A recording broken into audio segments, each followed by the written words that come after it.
Good morning students. In last lecture we learned about the introduction of money supply and the constituents of money supply. In today's lecture we learn about the determinants of money supply. म्हणजे या ठिकाणी मनी सप्लायचे कोणकोणत्या प्रकारचे determinants आहेत ते या ठिकाणी आपल्याला दिलेले आहेत. तर ते कोणकोणते आहेत ते आपण आता पुढे पाहणार आहोत.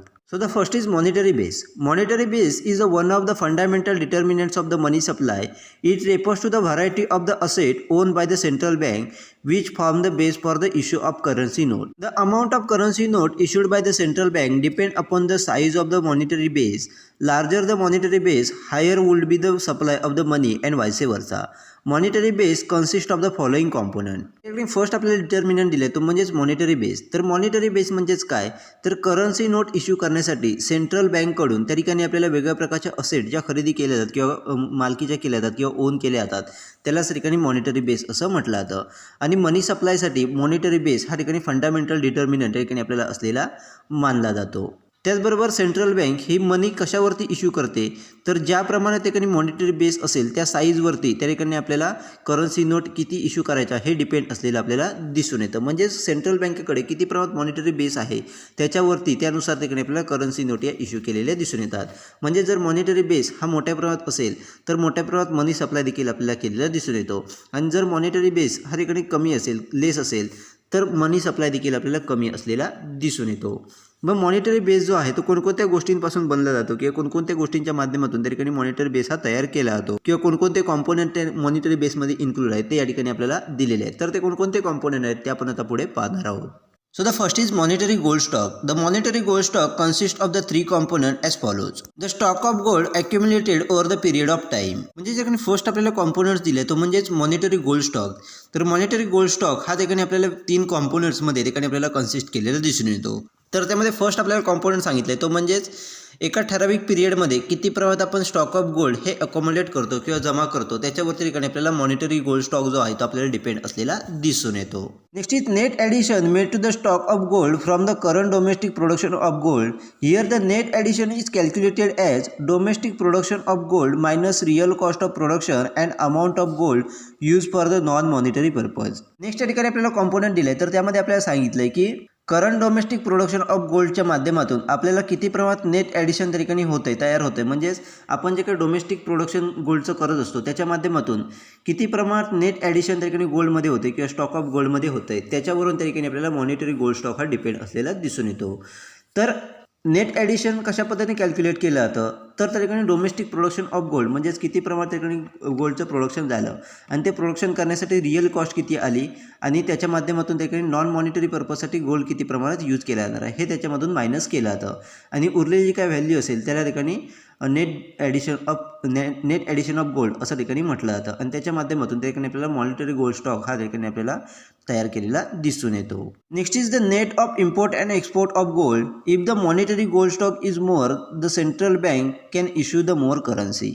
नेक्स्ट या ठिकाणी आपल्याला कॉम्पोनंट दिले आहे तो म्हणजेच net import and export of gold. म्हणजेच गोल्डचं किती प्रमाणात इम्पोर्ट आणि एक्सपोर्ट होतोय त्याच्यावरती देखील आपल्याला मॉनिटरी स्टॉक गोल्ड स्टॉक हा डिपेंड असलेला दिसून येतो. आणि ज्या वेळेला मॉनिटरी गोल्ड स्टॉक हा ठिकाणी जास्त असतो सेंट्रल बँकेकडे त्यावेळेला सेंट्रल बँक हे जास्तीत जास्त करन्सी नोट या इश्यू करताना दिसून येतात. आणि जर समजा मॉनिटरी गोल्ड स्टॉक हा कमी असेल तर त्या ठिकाणी आपल्याला करन्सी नोट या कमी इश्यू केलेल्या आपल्याला दिसून येतात. अशा पद्धतीने मॉनिटरी गोल्ड स्टॉक हा ठिकाणी आपल्याला सेंट्रल बँकेकडे केलेला दिसून येतो आणि त्याचा उपयोग हा ठिकाणी आपल्याला करन्सी नोट इश्यू करताना केलेला दिसून येतो. Next is reserve asset. The reserve asset owned by the central bank also influence money supply. The asset owned by the central bank are in the form of government bonds, securities, foreign exchange reserve, etc. An increase or decrease in any one of these will affect the money supply. Monetary बेसचा next आपल्याला component दिले तो म्हणजेच reserve asset. तर reserve asset म्हणजेच काय, तर मनी supply करण्यासाठी त्या ठिकाणी आपल्याला सेंट्रल बँकेकडून वेगवेगळ्या प्रकारचे असेट या ठिकाणी आपल्याला ओन केलेले दिसून येतात. मग त्या ठिकाणी गव्हर्नमेंट बॉन्ड्स असतील, त्याचबरोबर सिक्युरिटीज असतील, फॉरेन एक्सचेंज रिझर्व्ह असतील, अशा पद्धतीचे वेगवेगळे असेट्स या ठिकाणी आपल्याला सेंट्रल बँकेकडून त्या ठिकाणी ओन केलेले दिसून येतात. आणि या ज्या काही रिझर्व्ह असेट आहेत त्याचा देखील आपल्या मनी सप्लायवरती इफेक्ट झालेला दिसून येतो. म्हणजे जर समजा ह्या असेटपैकी एखाद्या जरी असेटमध्ये ठिकाणी इन्क्रीज वाढ किंवा त्या ठिकाणी डिक्रीज किंवा कमी झालं तरी देखील त्याचा इफेक्ट हा ठिकाणी आपल्याला मनी सप्लायवरती झालेला दिसून येतो. म्हणजे जर एखाद्या असेटमध्ये ठिकाणी वाढ झाली तर मनी सप्लाय हा ठिकाणी वाढलेला दिसून येतो आणि एखाद्या असेटमध्ये जर कमतरता झाली की डिक्रीज झालं तर ठिकाणी मनी सप्लाय हा कमी झालेला दिसून येतो. अशा पद्धतीने रिझर्व्ह असेटच्या माध्यमातून देखील सेंट्रल बँक ही त्या ठिकाणी आपल्याला मनी सप्लाय करताना दिसून येते. Next is credit outstanding of the central bank. The central bank can control the money supply by varying the loan provided and the investment made by it. Central bank invests in a government securities and bond. The sales and purchase of these securities will affect the money supply.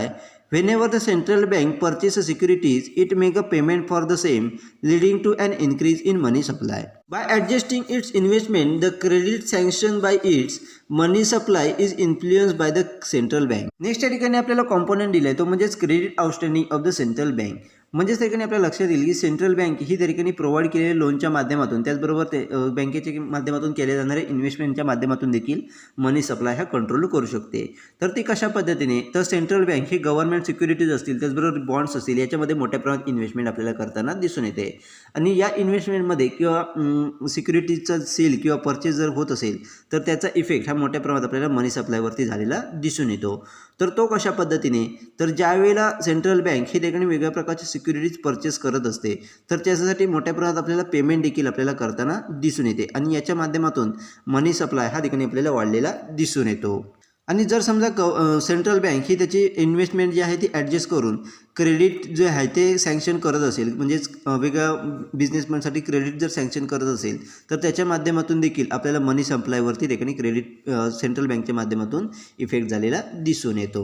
अशा पद्धतीने credit outstanding of central बँकच्या माध्यमातून देखील central bank जी आहे ती आपल्याला मनी सप्लायवरती effect करताना दिसून येते किंवा मनी सप्लाय जो आहे तो कंट्रोल करताना आपल्याला दिसून येते. अशा पद्धतीने या तीन कॉम्पोनंटच्या माध्यमातून म्हणजेच मॉनिटरी गोल्ड स्टॉक त्याच्यानंतर रिझर्व्ह असेट आणि credit outstanding of the central bank या तीन कॉम्पोनंटच्या माध्यमातून आपल्याला मॉनिटरी बेस हा ठिकाणी डिटर्मिनंट हा तयार झालेला आपल्याला दिसून येतो आणि या डिटर्मिनंटच्या माध्यमातून सेंट्रल बँक ही ठिकाणी आपल्याला मनी सप्लाय जो आहे तो कंट्रोलमध्ये करताना किंवा मनी सप्लाय जो आपल्याला करताना दिसून येते. Next is extent of monetization. Supply of money also depend on the extent of monetization. Monetization refers to use of money as a medium of exchange. In a barter exchange, goods are exchanged for the goods. Monetization is nothing but the conversion of barter economy into the money economy. Advanced countries are fully monetized. Underdeveloped countries even today have a non-monetized sector. Money supply depend on the extent of monetization. Money supply will be more in monetized economy compared to the non-monetized economy. The extent of monetization is an index of monetary economy. There is a direct correlation between the extent of monetization and money supply. Next या ठिकाणी आपल्याला determinant दिलाय तो म्हणजेच extent of monetisation. तर monetisation म्हणजेच काय तर एखादं ट्रान्झॅक्शन करण्यासाठी तर एक्सचेंज मीडियम म्हणून त्या ठिकाणी पैशाचा उपयोग केला जातो किंवा मनीचा ठिकाणी उपयोग केला जातो त्याला ठिकाणी मॉनिटायझेशन असं म्हटलं जातं. आणि एक्सटेंट ऑफ मॉनिटायझेशनच्या माध्यमातून त्या ठिकाणी मनी सप्लायवरती मोठ्या प्रमाणात आपल्याला इफेक्ट झालेला दिसून येतो. तर तो कशा पद्धतीने तर आपल्या लक्षात येईल की बार्टर सिस्टममध्ये किंवा बार्टर एक्सचेंजमध्ये काय केलं जातं तर एका गुड्सच्या बदल्यात म्हणजे एका वस्तूच्या बदल्यात दुसरी वस्तू ही ठिकाणी एक्सचेंज म्हणून दिली जायची. परंतु मॉनिटायझेशनमध्ये काय केलं जातं तर एखादी वस्तू खरेदी करण्यासाठी किंवा एखादी वस्तू आपल्याला मिळवण्यासाठी त्याच्या बदल्यात आपल्याला ठिकाणी पैसा द्यावा लागतो त्याला ठिकाणी मॉनिटायझेशन असं म्हटलं जातं. म्हणजे थोडक्यात मॉनिटायझेशन म्हणजेच काय तर बार्टर इकॉनॉमीचं मनी इकॉनॉमीमध्ये कन्व्हर्जन करणं त्याला ठिकाणी मॉनिटायझेशन असं म्हणू शकतो. आणि जर आपण ॲडव्हान्स कंट्रीचा विचार केला तर ॲडव्हान्स कंट्री ह्या पूर्णपणे आपल्याला मॉनिटाईज झालेल्या दिसून येतात. परंतु काही अंडर डेव्हलप कंट्रीजमध्ये अजूनही आपल्याला नॉन मॉनिटाईज सेक्टर हे ठिकाणी आपल्याला असलेलं दिसून येतं म्हणजेच बार्टर सिस्टम ही त्या ठिकाणी आपल्याला चाललेली दिसून येते. त्यामुळे ज्या प्रमाणात ठिकाणी मॉनिटायझेशन हे वाढत जाईल त्या प्रमाणात आपल्याला मनी सप्लाय हा ठिकाणी आपल्याला वाढत गेलेला दिसून येईल. कारण मॉनिटायझेशनमुळे मोठ्या प्रमाणात आपल्याला पैशाची रिक्वायरमेंट ही मार्केटमध्ये असलेली दिसून येते. त्यामुळे आपला मनी सप्लाय जो आहे त्या ठिकाणी वाढलेला दिसून येतो. त्याचबरोबर आपल्या लक्षात येईल की मॉनिटाईज इकॉनॉमीमध्ये मनी सप्लाय हा ठिकाणी आपल्याला नॉन मॉनिटाईज इकॉनॉमीपेक्षा जास्त असलेला आपल्याला दिसून येतो. आणि त्या ठिकाणी एक्सटेंट ऑफ मॉनिटायझेशन म्हणजेच मॉनिटायझेशनमध्ये वाढ होत असल्यामुळे त्याच्या माध्यमातून त्या ठिकाणी आपली इकॉनॉमी ही त्या ठिकाणी मॉनिटरी इकॉनॉमी बनते हे त्या ठिकाणी आपण आयडेंटिफाय करू शकतो. त्याचबरोबर आपल्या लक्षात येईल की एक्सटेंड ऑफ मॉनिटायझेशन आणि मनी सप्लाय यांच्यामध्ये आपल्याला डायरेक्ट कोरिलेशन असलेलं आपल्याला दिसून येतं. म्हणजेच त्या ठिकाणी आपल्याला मॉनिटायझेशन वाढत गेल्यामुळे त्या ठिकाणी पैशाची रिक्वायरमेंट देखील आपल्याला जास्त झालेली दिसून येते, कारण प्रत्येक ट्रान्झॅक्शनसाठी आपल्याला पैशाची त्या ठिकाणी रिक्वायरमेंट लागलेली दिसून येते. त्यामुळे मनी सप्लाय देखील आपल्याला मोठ्या प्रमाणात त्या ठिकाणी मॉनिटायझेशनमुळे त्या ठिकाणी आपल्याला वाढलेला दिसून येतो. Next is community choice. The choice of community regarding the mode of payment influenced by money supply significantly. If the community decide to make a payment in terms of cash, then the money supply will be less as the transaction will be over then and there. On the contrary, if the payment are made by the check, bank will be able to create a credit and there will be the money supply in the economy. Commercial bank keep the certain amount of the deposit as the reserve ratio and use the balance money for the credit creation. Lower the cash reserve ratio, higher will be the credit creation and hence more will be the money supply and vice versa. In the case of advanced countries, most of the payment are made in terms of checks, hence there is a more credit creation and more money supply. In the case of less developed countries, people prefer to make a payment by the cash rather than check, hence the money supply is less. The choice of community also depend on banking habit of the people, development in the banking system, income level, etc. Next त्या ठिकाणी आपल्याला determinant दिलं आहे तो म्हणजेच community choice. म्हणजेच त्या ठिकाणी पेमेंट करण्यासाठी कम्युनिटी जे आहेत किंवा लोक जे आहेत ते कोणत्या प्रकारचा मोड त्या ठिकाणी यूज करतात, कोणत्या मीडियम त्या ठिकाणी यूज करतायत याच्यावरती देखील त्या ठिकाणी आपल्याला मनी सप्लाय हा डिपेंड असलेला दिसून येतो. म्हणजेच जर समजा एक कम्युनिटीने त्या ठिकाणी वेगळ्या प्रकारचं पेमेंट करण्यासाठी जर त्या ठिकाणी कॅशचा यूज केला जात असेल तर त्या ठिकाणी मनी सप्लाय हा ठिकाणी कमी असलेला दिसून येतो, कारण त्या ठिकाणी ट्रान्झॅक्शन जे आहे ते त्याच ठिकाणी आपल्याला संपलेलं दिसून येतं. परंतु जर समजा कम्युनिटी ही त्या ठिकाणी पेमेंटसाठी चेकचा यूज करत असेल तर ते चेकच्या माध्यमातून त्या ठिकाणी आपल्याला बँककडे जावं लागतं आणि बँकच्या माध्यमातून त्या ठिकाणी आपल्याला मोठ्या प्रमाणात क्रेडिट क्रिएशन हे झालेलं दिसून येतं आणि यावेळेला मोठ्या प्रमाणात आपल्याला मनी सप्लाय हा इकॉनॉमीमध्ये गरज असलेली दिसून येते.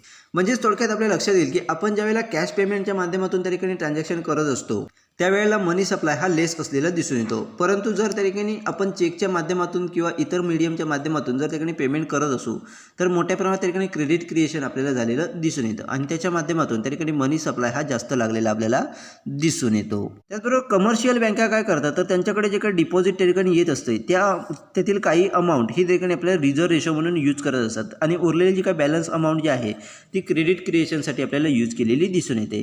आणि जर समजा बँकेकडे कॅश रिझर्व्ह रेशो हा जर लेस असेल तर त्या ठिकाणी आपल्याला लक्षात येईल की क्रेडिट क्रिएशन हे मोठ्या प्रमाणात आपल्याला झालेलं दिसून येतं आणि जर त्या ठिकाणी क्रेडिट क्रिएशन मोठ्या प्रमाणात होत असेल तर मनी सप्लायची देखील आपल्याला मोठ्या प्रमाणात रिक्वायरमेंट असलेली दिसून येते आणि त्याच्या विरोधात जर क्रेडिट क्रिएशन कमी असेल तर त्या ठिकाणी आपल्याला मनी सप्लायची रिक्वायरमेंट देखील कमी असलेली आपल्याला दिसून येते.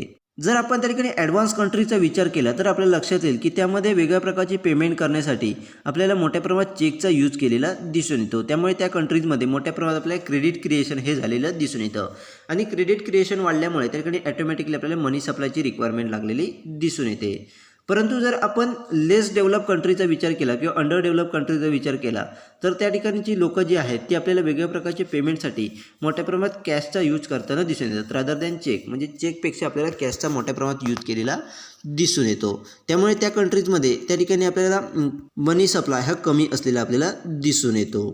तर कम्युनिटीचा जो काही चॉईस आहे म्हणजेच पेमेंट करण्यासाठी कोणत्या प्रकारचं मीडियम त्या ठिकाणी यूज करायचं हे त्या ठिकाणी वेगळ्या फॅक्टरवरती आपल्याला डिपेंड असलेलं दिसून येतं.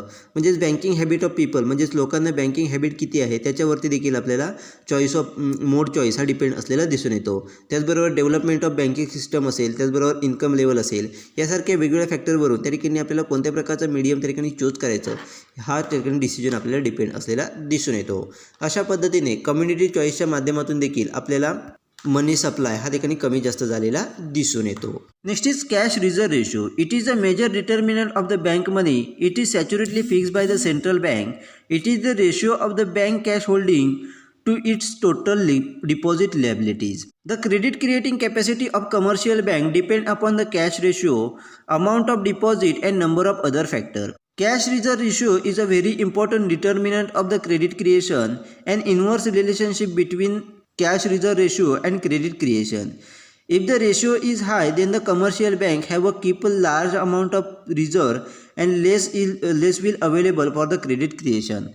If the ratio is less, bank will able to create a more credit and more fund will be available. This ratio is used by the central bank to control the credit created by the commercial bank and thereby the total money supply in the economy. Next या ठिकाणी आपल्याला determinant दिलाय तर म्हणजेच cash reserve ratio. तर cash reserve ratio म्हणजेच काय, तर एखाद्या बँकेने त्याच्याकडे असलेल्या टोटल डिपॉझिट लायबिलिटीजवरती किती प्रमाणात कॅश ही होल्ड करून ठेवली पाहिजे किंवा कॅश जी आहे ती स्वतःकडे ठेवली पाहिजे, त्या रेशोलाच त्या ठिकाणी आपण कॅश रिझर्व्ह रेशो असं म्हटलं जातं. आणि हा जो काय कॅश रिझर्व्ह रेशो आहे तो बँक मनीवरती मोठ्या प्रमाणात आपल्याला डिटरमाइन करताना आपल्याला दिसून येतो. आणि हा रेशो सेंट्रल बँकेकडून आपल्याला कायमस्वरूपी फिक्स केलेला आपल्याला दिसून येतो. त्याचबरोबर कमर्शियल बँकेची क्रेडिट क्रिएशन कॅपॅसिटी ही या रेशोवरती आपल्याला डिपेंड असलेली दिसून येते. त्याचबरोबर अमाऊंट ऑफ डिपॉझिट असेल, त्याचबरोबर इतर फॅक्टरवरती त्या ठिकाणी कमर्शियल बँकेची क्रेडिट क्रिएशन कॅपॅसिटी ही डिपेंड असलेली आपल्याला दिसून येते. परंतु यामध्ये आपण जर बघितलं तर कॅश रिझर्व्ह रेशो हा सगळ्यात इम्पॉर्टंट फॅक्टर त्याकडे आपल्याला क्रेडिट क्रिएशनवरती असलेला दिसून येतो. म्हणजेच क्रेडिट क्रिएशन करण्यासाठी हा रेशो किती प्रमाणात आहे, म्हणजेच कॅश रिझर्व्ह रेशो किती आहे त्याच्यावरती आपल्याला क्रेडिट क्रिएशन हे डिपेंड असलेलं दिसून येतं.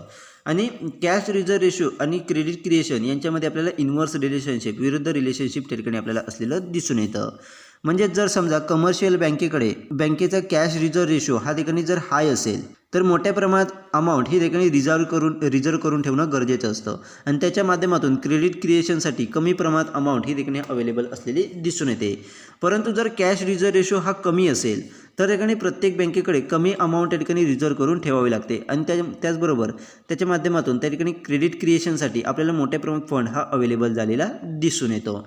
म्हणजेच आपल्या लक्षात येईल की ज्यावेळेला कॅश रिझर्व्ह रेशो हा कमी असतो त्यावेळेला मोठ्या प्रमाणात क्रेडिट क्रिएशन हे झालेलं दिसून येतं आणि कॅश रिझर्व्ह रेशो हा मोठ्या प्रमाणात असतो त्यावेळेला कमी प्रमाणात क्रेडिट क्रिएशन हे झालेलं दिसून येतं. तर कॅश रिझर्व्ह रेशोचा उपयोग हा कशासाठी केला जातो, तर कमर्शियल बँकेकडून होणारं जे काही क्रेडिट क्रिएशन आहे त्याच्यावरती कंट्रोल मिळवण्यासाठी आपल्याला सेंट्रल बँकेकडून त्या ठिकाणी आपल्याला कॅश रिझर्व्ह रेशोचा उपयोग केलेला दिसून येतो.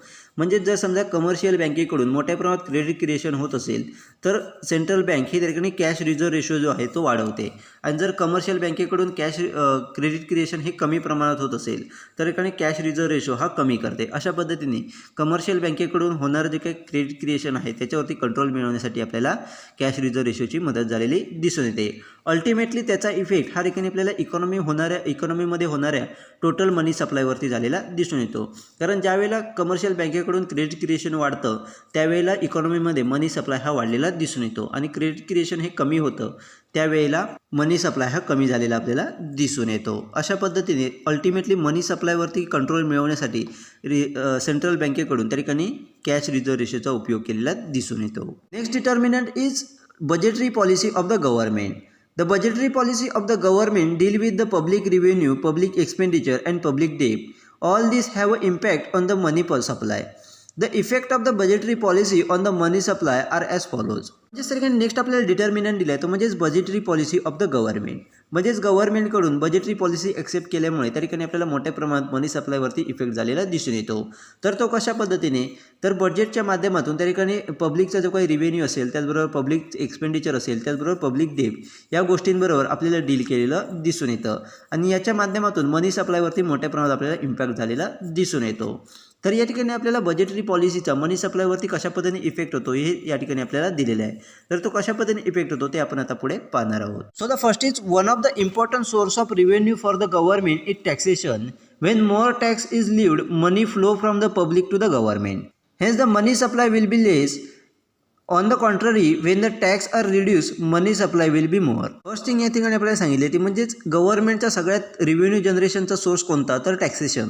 म्हणजे टॅक्सच्या माध्यमातून गव्हर्नमेंट मोठ्या प्रमाणात आपल्याला रिव्हेन्यू जनरेट करताना दिसून येते आणि ज्या वेळेला गव्हर्नमेंट हे टॅक्स मोठ्या प्रमाणात वाढवत असते त्यावेळेला पब्लिकचा जो काही पैसा आहे तो गव्हर्नमेंटकडे आपल्याला फ्लो होताना दिसून येतो. म्हणजे पब्लिककडे असलेला पैसा हा गव्हर्नमेंटकडे टॅक्सच्या माध्यमातून जमा झालेला दिसून येतो आणि त्याच्या माध्यमातून मनी सप्लाय हा कमी झालेला आपल्याला दिसून येतो. आणि जर समजा गव्हर्नमेंटने टॅक्स हे रिड्यूस केले तर त्या ठिकाणी मनी सप्लाय हा मोठ्या प्रमाणात आपल्याला वाढलेला दिसून येतो. कारण पब्लिककडील पैसा हा गव्हर्नमेंटकडे न येता पब्लिककडेच त्या ठिकाणी राहिलेला दिसून येतो. त्यामुळे मनी सप्लाय हा ठिकाणी वाढलेला आपल्याला दिसून येतो. Next is public expenditure refers to the expenditure incurred by the government. In recent time, the expenditure incurred by the modern government has increased considerably due to the number of factors. This has रिझल्टेड in the more money supply. Next या ठिकाणी आपल्याला thing सांगितले ते म्हणजेच public expenditure ठिकाणी वाढल्यामुळे मोठ्या प्रमाणात आपल्याला मनी सप्लाय हा वाढलेला दिसून येतो. तर पब्लिक एक्सपेंडिचर म्हणजेच काय, तर गव्हर्नमेंटच्या माध्यमातून वेगवेगळ्या प्रकारचे पब्लिक सेक्टरमध्ये केलेले जे काही एक्सपेंडिचर आहेत त्यालाच आपण त्या ठिकाणी पब्लिक एक्सपेंडिचर असं म्हटलं जातं. आणि रिसेंट टाईममध्ये जर बघितलं तर आपल्याला लक्षात येईल की मॉडर्न गव्हर्नमेंटच्या माध्यमातून मोठ्या प्रमाणात आपल्याला एक्सपेंडिचर हे ठिकाणी आपल्याला केलेले दिसून येतात. वेगवेगळ्या कारणांसाठी वेगवेगळ्या फॅक्टरसाठी ठिकाणी मोठ्या प्रमाणात आपल्याला एक्सपेंडिचर हे केलेले दिसून येतात. त्यामुळे मनी सप्लाय देखील आपल्याला मोठ्या प्रमाणात वाढलेला दिसून येतो. Next is the budgetary policy of the government can be surplus 1 or deficit 1. If it is the surplus budget, then it implies the revenue of the government more than the expenditure. Hence, there will be the contractions of the money supply. On the other hand, if the deficit budget, the expenditure will be more than the revenue, leading to the expansions in the money supply. तर या ठिकाणी आपल्याला लक्षात येईल की गव्हर्नमेंटचं जे काही budget आहे ते आपल्याला काही वेळेला सरप्लस तर काही वेळेला आपल्याला डिफिसिट असलेलं दिसून येतं. तर ज्या वेळेला सरप्लस बजेट असतं त्यावेळेला गव्हर्नमेंटचा रिव्हेन्यू हा एक्सपेंडिचरपेक्षा जास्त असलेला दिसून येतो आणि याच्या माध्यमातून त्याचा इफेक्ट हा मनी सप्लायवरती झालेला दिसून येतो. म्हणजेच जर सरप्लस बजेट असेल तर त्या ठिकाणी एक्सपेंडिचर हा कमी आणि रेव्हेन्यू जास्त झाल्यामुळे त्या ठिकाणी मनी सप्लाय देखील आपल्याला कमी झालेला दिसून येतो. आणि जर डिफिसिट बजेट असेल तर इन्कमपेक्षा किंवा रिव्हेन्यूपेक्षा ठिकाणी एक्सपेंडिचर हे जास्त आपल्याला असलेले दिसून येतात आणि एक्सपेंडिचर वाढल्यामुळे त्या ठिकाणी आपल्याला मोठ्या प्रमाणात मनी सप्लाय देखील वाढलेला दिसून येतो. अशा पद्धतीने त्या ठिकाणी गव्हर्नमेंट पॉलिसी बजेटरी पॉलिसीच्या माध्यमातून त्या ठिकाणी आपल्याला मनी सप्लायवरती इफेक्ट झालेले दिसून येतात. Next is when the expenditure of government is more than its revenue, then it resort to borrowing, which is known as public debt. When the government borrow from the public, there will be the reduction in money supply, and when it repay, there will be the expansion of money supply. Next आपल्याला सांगितलं ते म्हणजेच ज्या वेळेला गव्हर्नमेंटचे expenditure हे रेव्हेन्यूपेक्षा जास्त असतं त्यावेळेला गव्हर्नमेंट हे पब्लिककडून त्या ठिकाणी आपल्याला मनी हा बॉरो करताना दिसून येतं. मग त्या ठिकाणी पब्लिक डेब्टच्या माध्यमातून गव्हर्नमेंट हे ठिकाणी आपल्याला पैसा हा किंवा रेव्हेन्यू जनरेट करताना आपल्याला दिसून येतात. आणि ज्या वेळेला गव्हर्नमेंट हे पब्लिककडून मनी बॉरो करतं किंवा पब्लिक डेब्ट त्या ठिकाणी खरेदी करतं त्यावेळेला मोठ्या प्रमाणात मनी सप्लाय हे रिड्यूस झालेला आपल्याला दिसून येतो. आणि ज्यावेळेला पब्लिक डेब्ट जे आहेत ते रिपे करतात त्यावेळेला मनी सप्लाय हा मोठ्या प्रमाणात आपल्याला वाढलेला दिसून येतो. Next is modern government increase the huge expenditure when the revenue is not sufficient to meet the expenditure, they resort to deficit financing. Deficit financing refers to the borrowing of the government from the central bank.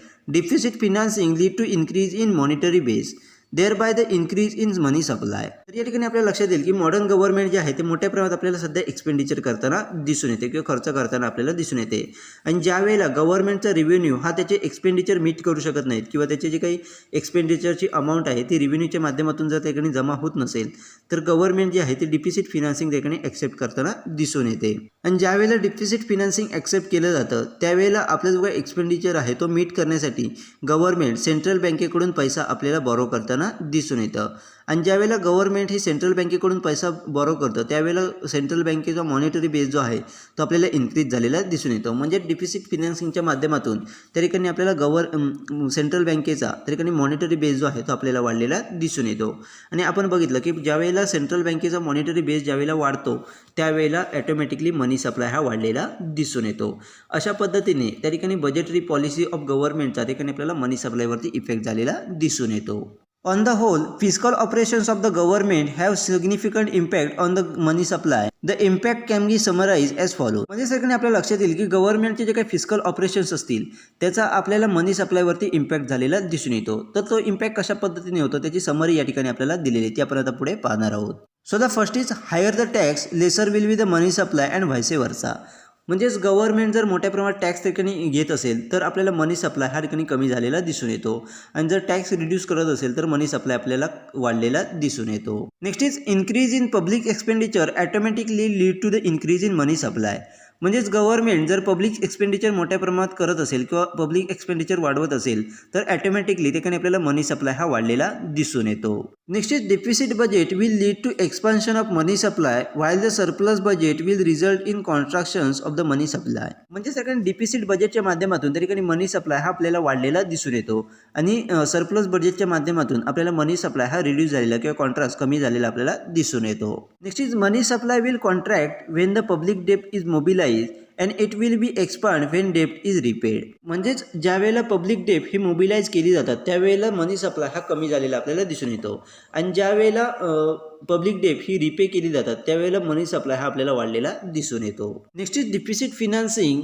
The technique use by the government to cover it deficit always lead to increase in money supply. त्या ठिकाणी आपल्याला लक्षात येईल की गव्हर्नमेंटची जी काही तूट आहे किंवा डिफिसिट जो आहे तो भरून काढण्यासाठी त्या ठिकाणी आपल्याला डिफिसिट फिनान्सिंग ही टेक्निक यूज केली जाते.